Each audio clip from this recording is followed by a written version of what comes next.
സുഹൃത്തുക്കളെ, മലയാള സിനിമയിൽ കുറച്ച് നാളുകളായിട്ട് നോക്കിക്കൊണ്ടിരുന്ന ഇപ്പോൾ പൊട്ടും എന്ന് വിചാരിച്ചുകൊണ്ടിരുന്ന ഒരു ബോംബ് ഇതാ പൊട്ടിയിരിക്കുന്നു. ഹേമ കമ്മിറ്റി റിപ്പോർട്ട് മലയാള സിനിമയിൽ പുറത്തു വന്നിരിക്കുന്നു. ഹേമ കമ്മിറ്റി റിപ്പോർട്ട് എന്ന് പറഞ്ഞു കഴിഞ്ഞാൽ അവർ പ്രധാനമായിട്ടും മലയാള സിനിമയിൽ രണ്ട് കാര്യങ്ങളാണ് ഇതിനകത്തൂടെ പുറലോകം അറിഞ്ഞിരിക്കുന്നത്. ഒന്ന്, മലയാള സിനിമയിൽ ഈ രണ്ട് വാക്കി പറഞ്ഞു കഴിഞ്ഞാൽ ഏതെങ്കിലും ഒരു നടി പുതിയതായിട്ട് സിനിമയിൽ അഭിനയിക്കാൻ വന്നു കഴിഞ്ഞാൽ ആ നടിയെ സെക്ഷുവലായിട്ട് എക്സ്പ്ലോയിറ്റ് ചെയ്യാനുള്ള സാധ്യതയുണ്ട് എന്നാണ് ഈ റിപ്പോർട്ട് കണ്ടുപിടിച്ചിരിക്കുന്നത്. ഒരു സിനിമ ഈ അത്യാവശ്യം പ്രതിഭയുള്ള ഒരു നടി സിനിമ മോഹവുമായിട്ട് ചെന്ന് കഴിഞ്ഞാൽ അതിനെ ലൈംഗികമായിട്ട് ചൂഷണം ചെയ്യപ്പെടാനുള്ള ഒരു സാധ്യത മലയാള സിനിമയിലുണ്ട് എന്നാണ് ഒരു കണ്ടുപിടുത്തം. ഒരുപാട് പേര് ഒരുപാട് പേര് അതിനുള്ള എവിഡൻസ് കൊടുത്തിരിക്കുന്നു. ഒരുപാട് പേര് അവരുടെ അനുഭവം ഈ ഹേമ കമ്മിറ്റിയുടെ മുന്നിൽ പറഞ്ഞിരിക്കുന്നു. മലയാള സിനിമയിൽ മയക്കുമരുന്നിൻ്റെ ഉപയോഗം വളരെ കൂടുതലാണ് സിനിമ താരങ്ങൾക്കിടയിൽ എന്നാണ് ഹേമ കമ്മിറ്റി കണ്ടെത്തിയിരിക്കുന്നത്. പ്രധാനമായിട്ടും ഈ ഒരവസരത്തിൽ ഈ ഹേമ കമ്മിറ്റിയൊക്കെ എത്രയും പെട്ടെന്ന് ഇതുപോലെയുള്ള അവരുടെ ജോലി പൂർത്തിയാക്കാൻ ഏറ്റവും പ്രധാനപ്പെട്ട കാരണം നമുക്ക് നന്ദി പറയേണ്ടത് പ്രശസ്ത നടനായിട്ടുള്ള ജനപ്രിയ നായകൻ ദിലീപിനോടാണ്. ദിലീപ് ഒരു കാലത്ത് മലയാള സിനിമയിൽ കിരീടം വെക്കാത്ത രാജാവായിരുന്നു. കിരീടം വെച്ചതോ ഏതായാലും അദ്ദേഹത്തിൻ്റെ ലോകത്താരും കേട്ടിട്ടില്ലാത്ത പോലെ അദ്ദേഹം ഒരു കൂടെ അഭിനയിച്ചുകൊണ്ടിരുന്ന ഒരു നടിയെ റേപ്പ് ചെയ്യാനായിട്ട്, ബലാത്സംഗം ചെയ്യാനായിട്ട് ഒരു ക്രിമിനലിന് കൊട്ടേഷൻ കൊടുത്തു. ഇത്രയും വ്യത്യസ്തമായിട്ടുള്ള ഒരു കേസ് നമ്മൾ ആരും തന്നെ കേട്ടിട്ടുണ്ടാവില്ല. ഈ ഹേമ കമ്മിറ്റിയിലൂടെ പുറത്തു വരുന്നത് മലയാള സിനിമയിൽ ഈ നമ്മൾ പുറത്തുനിന്ന് കാണുന്ന പോലെ ഒന്നുമല്ല ഈ താരങ്ങൾ. അവർക്കൊരാളെ ഇഷ്ടമില്ലെങ്കിൽ ഏതാണ്ട് 10-15 പേര് ചേർന്നിട്ടുള്ള ഒരു പവർ ഗ്രൂപ്പുണ്ട്. അവർക്ക് ആരെയെങ്കിലും ഇഷ്ടമില്ലെങ്കിൽ അവർ ഏതറ്റം വരെ ഉപദ്രവിക്കും. ഒരു ഉദാഹരണത്തിന് കുറേ വിദേശ മലയാളികൾ ചേർന്ന് ഒരു സിനിമ എടുക്കുന്നു. എന്നിട്ട് ഇവരുടെ മുന്നിലൂടെ തന്നെ വേണം ചെല്ലാൻ. അതായത് ഇവർക്കൊരാളോട് താല്പര്യമില്ലെങ്കിൽ ആ സിനിമാ രംഗത്ത് അവരെ പ്രവർത്തിക്കാൻ അനുവദിക്കില്ല. തിയേറ്റർ കിട്ടില്ല.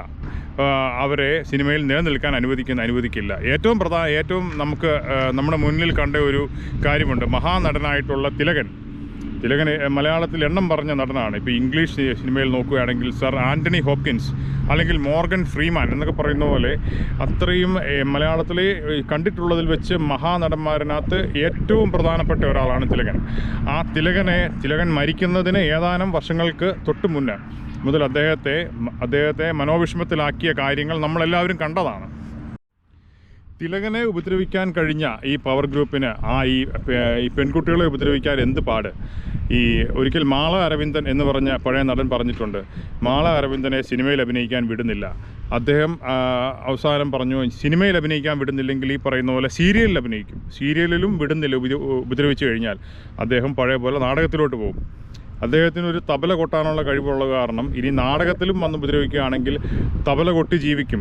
അതും പറ്റിയില്ലെങ്കിൽ ഏറ്റവും അവസാനത്തെ വഴിയായിട്ട് അദ്ദേഹത്തിൻ്റെ ഭാര്യയുടെ പഴയ 4 സാരി വലിച്ചു കെട്ടി തെരുവ് നാടകം കളിച്ച് ജീവിക്കും എന്ന് പറഞ്ഞത് ഇത്രയും എക്സ്പീരിയൻസ്ഡ് ആയിട്ടുള്ള ഒരു നടന് അങ്ങനെ പറയേണ്ടി വന്നെങ്കിൽ മലയാള സിനിമയിൽ ഉള്ള ഈ മൊണോപ്പൊളി എന്ന് പറഞ്ഞ സാധനം വളരെ യാഥാർത്ഥ്യമാണ്. പണ്ട് മുതലേ നമ്മളിത് കേട്ടിട്ടുള്ളതാണ്. പണ്ട് ഒരുപാട് നമ്മളിത് വായിച്ചിട്ടും ഒക്കെ ഉണ്ട്. ഇവരുടെ ലേഖയുടെ മരണം ഒരു ഫ്ലാഷ് ബാക്ക് എന്നൊക്കെ പറഞ്ഞ സിനിമയുണ്ടല്ലോ. അത് മാത്രമല്ല, ഒരുപാട് നടിമാർ പണ്ട് സിനിമാ മോഹവുമായി കോടമ്പാക്കത്ത് ചെല്ലുന്നു. അവരുടെ പല ആളുകളും അവരുടെ സിനിമാ മോഹം മാത്രമല്ല, ജീവിക്കാനുള്ള മോഹം പോലും കോടമ്പാക്കത്ത് ഇല്ലാണ്ടായി അവിടെ തന്നെ തീർന്നു ഒരുപാട് കഥകൾ നമ്മൾ കേട്ടിട്ടുണ്ട്. എത്രയോ പ്രശസ്തരായിട്ടുള്ള നടിമാർ, വിജയശ്രീയെ പോലെയുള്ള നടിമാരുടെയൊക്കെ ശോഭയുടെ കഥ നമ്മൾ കേട്ടിട്ടുണ്ട് അല്ലേ.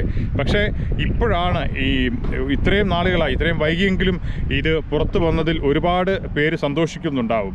അടിച്ചമർത്തപ്പെട്ട ഒരുപാട് ഈ പറയുന്ന പോലെ പെൺകുട്ടികൾ സന്തോഷിക്കുന്നുണ്ടാവും. സുഹൃത്തുക്കളെ, ദിലീപിൻ്റെ ഈ കേസൊക്കെ വന്നപ്പോൾ നമ്മൾ കണ്ടതാണ് ഈ വലിയ പുരോഗമനം ഒക്കെ പറയുന്ന ചില ഒരു പ്രസ്ഥാനങ്ങളൊക്കെ ഏത് ഭാഗത്താണ് നിലയുറപ്പിച്ചത്. അതിൻ്റെ ഇപ്പം ഇടതുപക്ഷത്തിൻ്റെ ഒക്കെ ആണെങ്കിൽ തന്നെ MLA-മാരൊക്കെ അന്ന് സിനിമയിലുള്ള ആളുകൾ അന്ന് ആരുടെ കൂടെയാണ് നിന്നത്. അവർ അമ്മയുടെ ഒരു വാർത്താ സമ്മേളനം ഇപ്പോൾ ഉണ്ടെങ്കിൽ നമുക്ക് അറിയാം. അതിനകത്ത് ഇത് രണ്ടും അമ്മയുടെ മക്കളാണ്. ഇരയാക്കപ്പെട്ട പെൺകുട്ടിയും ഈ കൊട്ടേഷൻ കൊടുത്ത നടനും അമ്മയുടെ മക്കളാണെന്നാണ് പറഞ്ഞത്. ഇവനൊക്കെ വലിയ വിപ്ലവം പറയുന്ന ഒരു കാലമാണിത്. അതുമാത്രമല്ല, ഈ അന്ന് ഫേമസ് ആയിട്ടുള്ള ഒരു കൊട്ടേഷനുണ്ട്, ഞങ്ങൾ ഇരയോടൊപ്പവുമാണ്, വേട്ടക്കാരന് ഒരു വലിയ കുഴപ്പമില്ലാതെ ഞങ്ങൾ ഇരയോടൊപ്പം തന്നെ നിൽക്കും എന്ന് പറയുന്ന അമ്മയുടെ പ്രശസ്തമായിട്ടുള്ള ഒരു സ്റ്റേറ്റ്മെൻ്റ് ഉണ്ട്. ഇനിയും അതുപോലത്തെ കാര്യങ്ങൾ ഉണ്ടാവാതിരിക്കട്ടെ. ഏതായാലും ഈ സിനിമയിൽ പോകുന്ന ആൾക്കാർക്ക് അത്യാവശ്യം പേടിയില്ലാതെ ഈ രംഗത്തോട്ട് വരാനുള്ള ഒരു പ്രചോദനമാണ് ഇതുപോലെയുള്ള ഒരു വാണിങ്ങുകൾ, അല്ലെങ്കിൽ ഇതുപോലെയുള്ള ചില കാര്യങ്ങൾ ഇത് സ്ക്രൂട്ടിനൈക്ക് ആണ് എന്ന് പറയുന്ന ഒരു സാധനം വളരെ നല്ല കാര്യമാണ്. ഇനിയും ഇതുപോലെയുള്ള കാര്യങ്ങൾ ഉണ്ടാവാതിരിക്കട്ടെ.